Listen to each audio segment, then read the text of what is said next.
Bonjour à toutes et à tous. Voici la présentation de l'option scientifique. Cette option a pour objectif de confronter les élèves au monde scientifique par le biais de 3 cours complémentaires entre eux qui s'inscrivent dans la grille horaire. On y retrouve 2 heures d'activité scientifique, 1 heure d'activité mathématique et 1 heure d'initiation à l'informatique.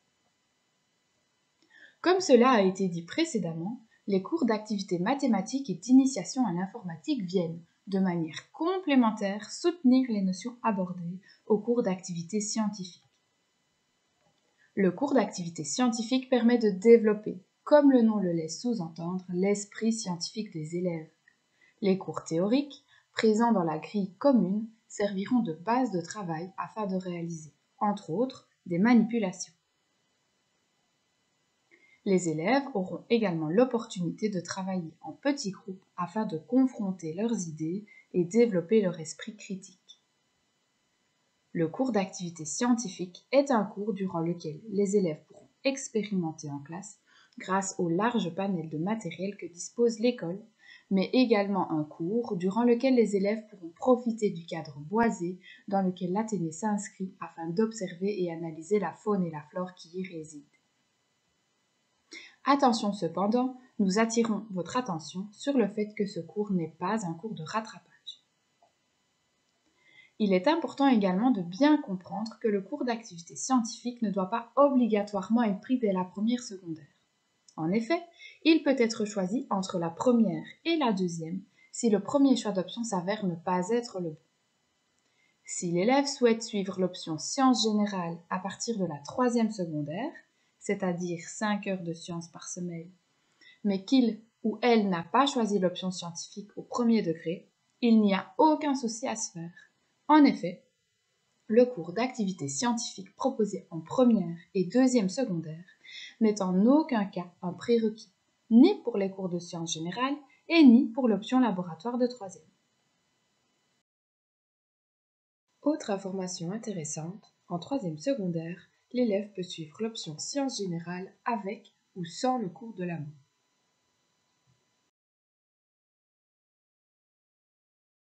Voici quelques images illustrant une activité type proposée dans le cadre du cours d'activité scientifique. Ici, les élèves sont amenés à réaliser une chromatographie sur gauche mince. Après quelques explications théoriques, les manipulations peuvent commencer. Durant celle-ci, les élèves doivent confronter leurs idées à celles de leurs conditions. Les élèves développent leur sens de la rigueur en observant et en analysant les phénomènes, mais également en rédigeant des rapports de laboratoire. Ceci clôture la présentation de l'option scientifique. Nous vous remercions pour votre attention. À bientôt!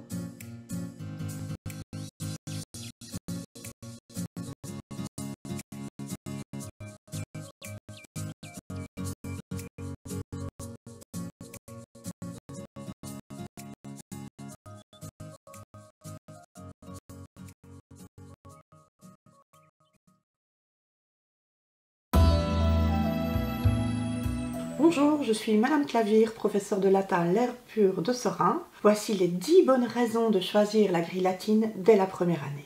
C'est parti.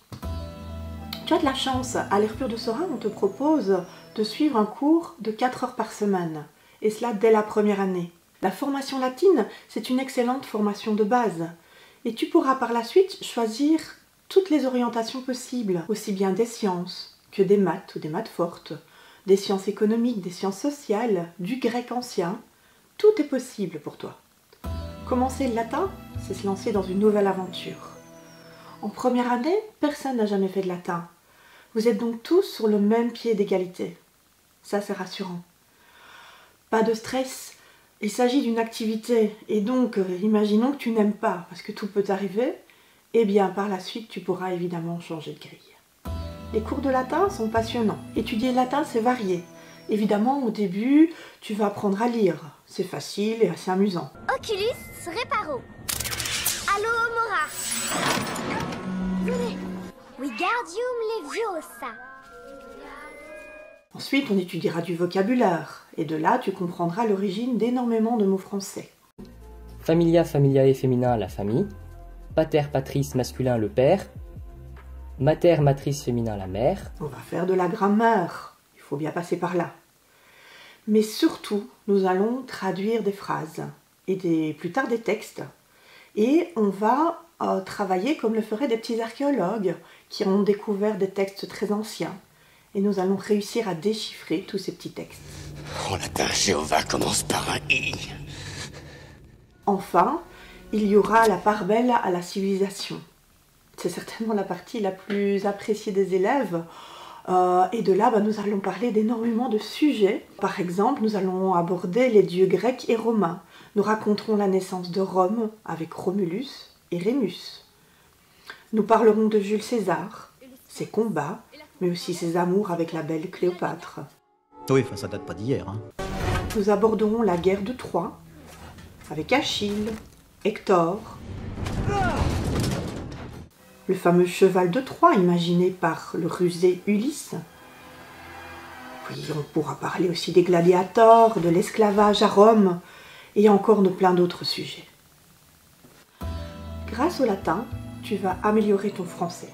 Tout le monde sait que l'orthographe française est très complexe. Pourquoi le mot doigt se termine par un G et un T? Parce qu'il provient du mot latin digitum. Pourquoi le mot sept se termine par un P et un T? Parce qu'il provient de septem. Ainsi que le mot compter, qui vient de computare. Le P à la fin du mot loup vient de lupus, et le mot équitation de equus, qui signifie le cheval.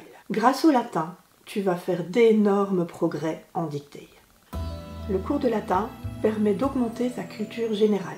Grâce au latin, vous comprendrez que tomber dans les bras de Morphée n'applique pas forcément que toutes les mamans s'appellent Morphée, d'autant plus que Morphée était un homme.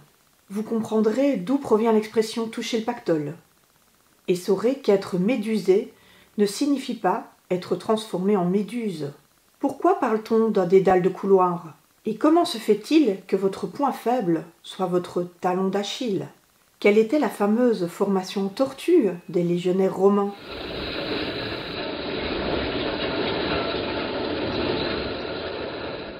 Voilà, ça c'est une tortue. Pour améliorer son français, savez-vous que presque 80% de notre vocabulaire français provient du latin? On parle beaucoup pour le moment du mot coronavirus. Mais savez-vous ce que signifie ce mot? Eh bien le mot coronavirus vient du latin corona, qui signifie couronne, et de virus, qui a gardé sa signification de micro-organisme qui entraîne une infection. Effectivement, si vous regardez le coronavirus au microscope, cela confirme son étymologie latine de couronne, qui est ronde et ornée de petites piques. Pour maîtriser d'autres langues, avez-vous déjà remarqué que le français ressemble beaucoup aux autres langues? Un exemple. Pourquoi dit-on pierre en français, pietra en italien, piedra en espagnol ou pedra en portugais? Comment cela se fait-il que ces mots soient si ressemblants? Eh bien, c'est qu'ils viennent tous du latin. Faire du latin va vous aider à apprendre les autres langues que l'on appelle langues romanes, comme l'espagnol, le portugais ou l'italien. L'allemand aussi vous paraîtra plus facile, car il repose sur des procédés linguistiques similaires au latin. Pour progresser dans les autres matières, on peut dire que le latin est un excellent renforcement pour les autres cours, de par sa méthode, sa logique, sa rigueur. Faire du latin, c'est faire en quelque sorte une gymnastique de l'esprit. Nous plaçons les élèves dans une démarche de recherche dont le but est de résoudre un problème. Ne vaut-il pas mieux une tête bien faite qu'une tête bien pleine? Parce que vous parlez déjà latin. Beaucoup de mots français qui se terminent en A comme agenda, ou en O comme lavabo, ou stylo, recto verso, ou en ium comme aquarium, podium, ou bien d'autres encore viennent du latin. Maximum, alibi, gratis, incognito, bonus, idem, vidéo, etc. sont en fait des mots latins. Si tu roules en Volvo ou dans une Dacia, c'est encore du latin. Tes chaussures Asics signifient anima sana, incorpore sano, une âme saine dans un corps sain. Jolie devise de l'Antiquité. Se connaître soi-même. Quand on étudie son passé, on se connaît mieux.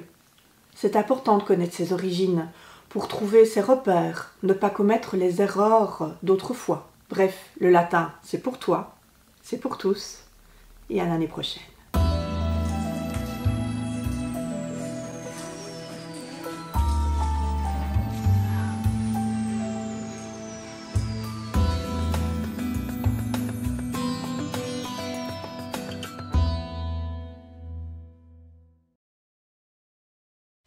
Bonjour, je suis Samantha Guéretz, professeure de sciences économiques. Bonjour, Jessica Cuvello, professeure de sciences économiques également. Vous vous demandez sûrement ce que l'on fait dans l'option sciences économiques. C'est ce qu'on va vous faire découvrir tout de suite. Alors, au premier degré, nous vous proposons donc 2 heures d'éducation économique et sociale, 1 heure d'activité mathématique et 1 heure d'initiation à l'informatique. Alors, les 2 autres cours vous sont présentés dans 2 autres vidéos. Donc ici, moi, je vais me focaliser sur le cours que nous enseignons, Madame Cuvello et moi, donc sur le cours d'éducation économique et sociale. Alors, donc c'est 2 heures par semaine. Alors, je vous explique. Donc, en première année, on débute par un module qui s'intitule « Le jeune et la famille ». Alors, il faut savoir qu'on travaille toujours sous forme de modules, que les fardes des élèves restent en classe et que nous travaillons essentiellement en classe, étant donné que ce sont des activités. Donc, on va très rarement demander du travail à domicile, étant donné que ces activités se vivent en classe. Donc, je vais vous expliquer notre façon de travailler par la suite. Donc, dans ce premier module, on va permettre à l'élève de s'identifier en tant que personne physique, donc de découvrir d'où vient son nom, d'où vient son ou ses prénoms, sa nationalité, son domicile, ce qu'est l'état civil. Alors, on va parler du statut familial du jeune aussi. On va voir ce qu'est la filiation. Donc, on va parler de parenté, d'adoption, de mariage. Voilà, donc ce premier module permet vraiment à l'élève de se situer dans sa famille et dans la société. Ensuite, toujours en première année, nous allons partir sur un module qui parle d'argent. Donc là, on va découvrir la notion de recette, la notion de dépense.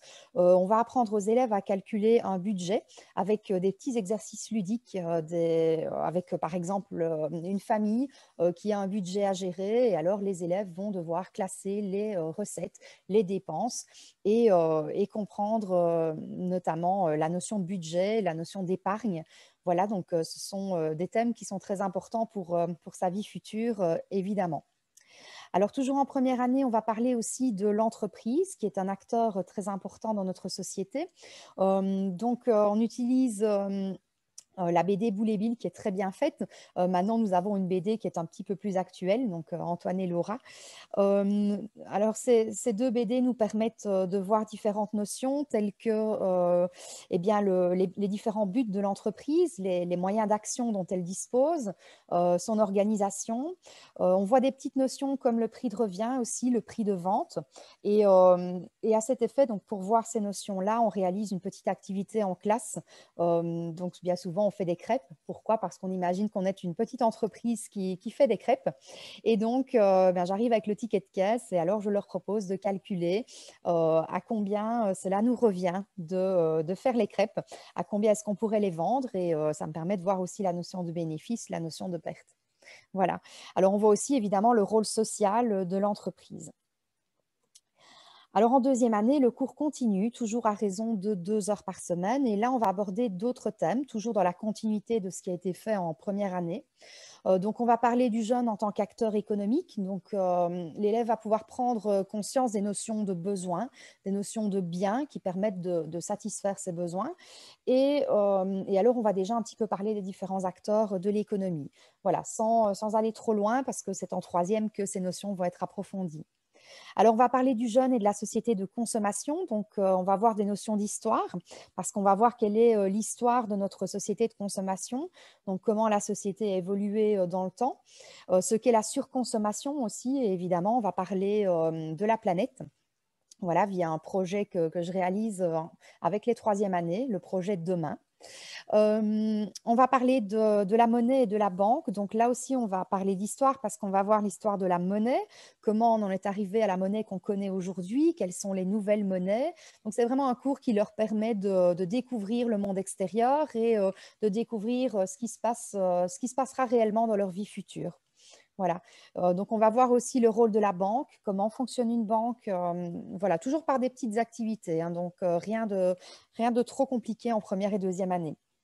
Alors, on va parler aussi du jeune et du commerce, donc on verra les différents types de commerce qui existent. On va voir ce qu'est le circuit court et pourquoi le privilégier aussi. Et alors, quand on a le temps en deuxième année, eh bien, cela nous permet d'aborder un sujet d'actualité. Voilà, bien souvent, on discute avec les élèves de l'actualité, de ce qu'ils ont entendu, et alors on choisit un thème qu'on aborde ensemble en classe. Voilà, donc il faut savoir qu'au deuxième degré, donc en troisième année, le cours continue et devient un cours à option qui est donné à raison de 4 heures par semaine, qui est divisé en deux parties, donc économie et droit civil. Alors, comment travaille-t-on en classe? Alors, en première et en deuxième année, on travaille beaucoup par groupe. Voilà, on apprend à collaborer, on apprend à écouter les idées des autres et à travailler ensemble. Voilà, ça, je pense que c'est vraiment très important. Alors, on fait des présentations orales aussi.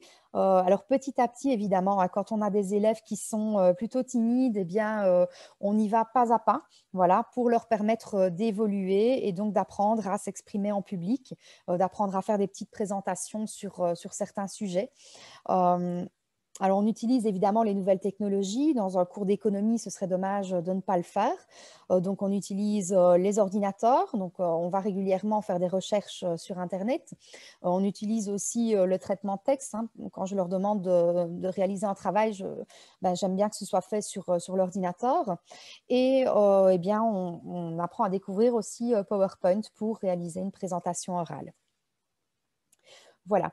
Alors, si vous avez des questions, n'hésitez pas à me les adresser via la boîte mail de l'école. J'y répondrai avec grand plaisir. Voilà, j'espère que j'ai été complète. Je vais vous laisser écouter les témoignages des différents élèves. Je vous souhaite une bonne visite de notre école. J'ai pris mon option Sciences Éco parce que je veux créer mon magasin de PC pour monter des PC et tout ça, donc ça va me servir dans le futur. J'ai choisi Sciences Éco parce que je trouve que ça... Vu que j'ai envie de faire un métier dans le commerce plus tard, c'est plus approprié. J'ai choisi Sciences Éco parce que ça m'a directement plu et que pour un métier de droit comme avocate, c'est très bien comme option. Parce qu'on me l'a conseillé, puis que je me suis dit que ça me servirait plus tard dans la vie et ça avait l'air intéressant en plus. Moi aussi, depuis la primaire, j'ai voulu choisir Sciences Éco. Je m'appelle Gauthier, j'ai 19 ans, je suis étudiant en première bac droit à l'Université de Liège. Et j'ai fait mes 6 ans à l'air pur. D'abord, c'est une option que je trouve assez pratique, qui touche à ce qui va se passer dans la vie adulte. Par exemple, en première, je me souviens, on voyait ce que c'était un virement. C'est ce qu'on ne voit pas dans d'autres options. On nous apprend vraiment ce qui va se passer après. Et je trouve ça vraiment très intéressant. Et puis, ça m'a apporté la vocation du droit. Je suis en droit parce que j'ai appris le droit en éco et je suis tombé amoureux du droit, on va dire. Donc, c'est pour ça que j'y suis. Quand je suis arrivé à l'université, les premiers cours, je maîtrisais déjà ce de quoi on parlait et ça m'a vraiment aidé.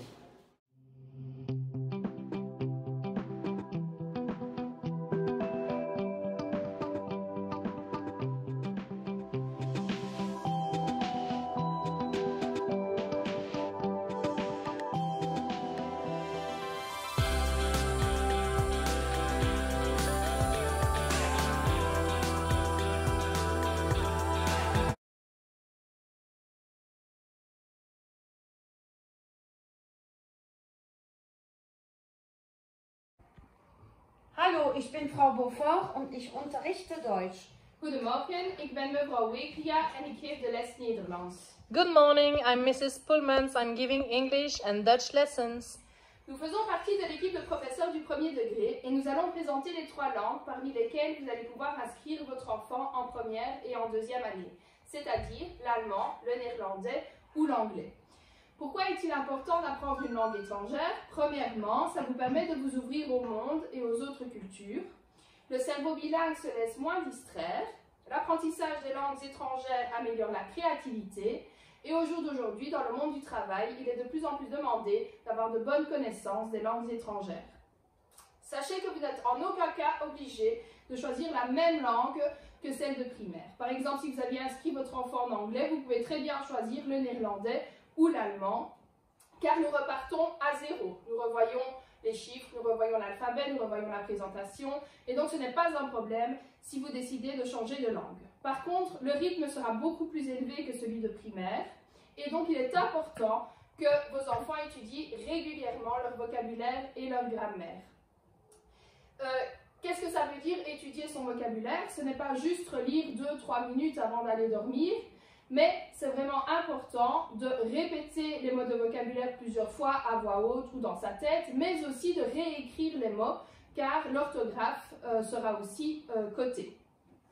Tout au long de la première et de la deuxième année, nous allons donc leur enseigner un ensemble de vocabulaire et de grammaire qu'on appelle le SSFL, savoir et savoir-faire linguistique, mais nous allons aussi leur enseigner des compétences pour qu'ils s'approprient la langue, c'est-à-dire savoir écrire, savoir parler, savoir lire et savoir écouter. À la fin de la deuxième année, votre enfant devra donc avoir appris du vocabulaire, de la grammaire et des compétences pour pouvoir passer le CE1D. Votre enfant aura donc 4 heures de cours de langue par semaine et s'il est en difficulté, il aura l'accès à 1 heure de guidance.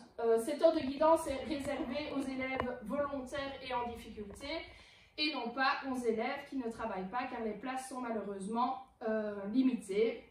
Et donc, si votre enfant est en difficulté et s'il a un point de matière bien précis qu'il ne comprend pas, il pourra aller chaque semaine à 1 heure de cours de guidance. Je vais maintenant laisser la parole à Madame Beaufort qui va vous présenter le cours d'allemand et puis après à Madame Poelmans qui vous présentera le cours de néerlandais. Au revoir. Donc Madame Beaufort est une des professeurs d'allemand. Nous sommes deux dans l'inférieur à donner allemand. Une dame qui vient d'Autriche qui s'appelle Madame Weiss et moi-même pour qui l'allemand est aussi ma langue maternelle. Pourquoi choisir l'allemand? Eh bien, je vous demanderai pourquoi pas, puisqu'en fait, l'allemand a une mauvaise réputation. C'est une langue réputée difficile et contrairement à ce que vous pensez, l'allemand est une langue qui peut être facile quand on a la bonne technique. Donc, on travaille avec les enfants un peu comme si on travaillait en immersion, c'est-à-dire un peu comme une maman qui parle à son enfant. Et au début, ils ont la possibilité d'utiliser un peu de français pour utiliser de plus en plus la langue cible. Un gros avantage de notre cours est le fait que nous avons des tout petits groupes. Nous avons en général une moyenne de 8 élèves, parfois même un petit peu moins, et ça peut aller jusqu'à 12 élèves pour les grandes classes. Ce qui veut dire que dans les classes habituelles, ils sont 24 ou 25. J'ai donc 3 fois plus de temps pour m'occuper des élèves. L'allemand est aussi une langue très facile à écrire. On écrit ce que l'on dit. Donc, il n'y a pas de surprise, pas de lettres muettes. C'est une langue idéale, en tout cas, pour les dyslexiques. Nous avons également aussi un échange linguistique. Nous proposons cet échange à partir de la deuxième année. On mélange le groupe aussi bien élèves en immersion que les débutants et on les emmène à Zelm, qui est une petite ville à 230 km d'ici. Et c'est un échange linguistique qui existe depuis 21 années avec la même école. Nous avons également un sponsor. Je ne sais pas si le mot sponsor est le mot correct, mais nous avons un partenariat avec, malheureusement ici un petit problème technique, avec le Goethe Institut, je ne sais pas si on le voit bien ici, qui offre aux élèves des voyages, des concerts, des spectacles comme des pièces de théâtre, des films, du matériel, des jeux à utiliser en classe. Donc, énormément de choses, des concours aussi sur la page ici du Goethe Institut. Donc, plein de raisons pour lesquelles vous devriez peut-être envisager de choisir l'allemand. Mon adresse mail en cas de besoin, c'est mh.beaufort, B-E-A-U-F-O-R-T, @athénée, A-T-H-E-N-E-E, -R pur écrit ensemble, .be. Et je me tiens à votre disposition pour un petit essai en visioconférence sur Teams ou pour vous répondre à vos questions. Voilà, je laisse donc maintenant la place à Madame Poelmans pour le néerlandais. Pourquoi apprendre le néerlandais? Certes, le néerlandais n'est pas une langue internationale, mais c'est cependant une des langues officielles et nationales de la Belgique. Le néerlandais est la langue de 23 millions d'habitants et est aussi parlé dans notre pays voisin, les Pays-Bas. Selon l'orientation que prendra votre enfant, maîtriser le néerlandais ou l'allemand peut être un véritable avantage pour les personnes en recherche d'emploi. En effet, dans de nombreux métiers, c'est un atout aux yeux des employeurs. Dans beaucoup de domaines en Belgique, si un employeur fait face à 2 candidats, il n'est pas rare que ce dernier choisisse celui qui a l'atout néerlandais. Il arrive également que des formations néerlandais soient même proposées. Bien entendu, la connaissance de l'anglais est aussi une grande ressource, mais les francophones parlant correctement le néerlandais deviennent une vraie denrée rare et sont donc mis sur un piédestal par rapport aux autres. Apprendre le néerlandais, c'est aussi le plaisir de surmonter la barrière de la langue et de partager encore plus un art de vivre commun. Convivialité, urbanisme, architecture, gastronomie, peinture. Comme cela a déjà été dit plus tôt, une langue doit s'exercer quotidiennement. C'est pourquoi il est très important de revoir son vocabulaire et sa grammaire régulièrement. Sans quoi, votre enfant se retrouvera sous une montagne de vocabulaire ou de grammaire insurmontable. Contrairement aux idées reçues, le vocabulaire néerlandais comporte certes des mots plus longs qu'en anglais, mais la grammaire comporte moins de subtilité. Elle peut par ailleurs être plus logique. Nous ne favorisons aucunement le néerlandais par rapport à l'anglais ou l'allemand ici, mais nous vous parlons de notre expérience en tant que professeur dans les 2 langues. Pour faciliter l'apprentissage du néerlandais, nous avons choisi d'utiliser le livre Kendu, que vous pouvez voir ici. C'est un livre en couleur, ici la couleur rouge, très ludique, qui appartiendra exclusivement à votre enfant. Il ne devra pas être rendu en fin d'année.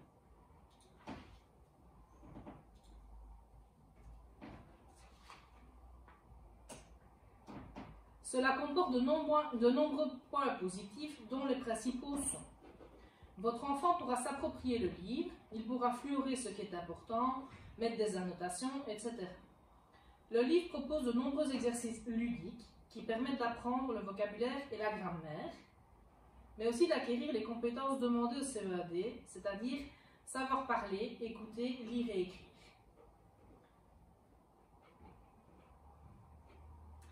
Des couleurs sont spécifiques à l'apprentissage, le vert pour le vocabulaire, qu'on peut voir ici. Voilà, ici nous voyons du vocabulaire en vert. Et le rouge pour la grammaire. Si votre enfant change de professeur en 2e année, la méthode de travail restera sensiblement la même. Les chapitres sont détachables, ce qui empêche les manettes d'être trop lourdes. À la fin de la 2e année, votre enfant pourra revoir les chapitres du livre vus en première, vu que le CEAD porte sur les 2 premières années de l'enseignement secondaire.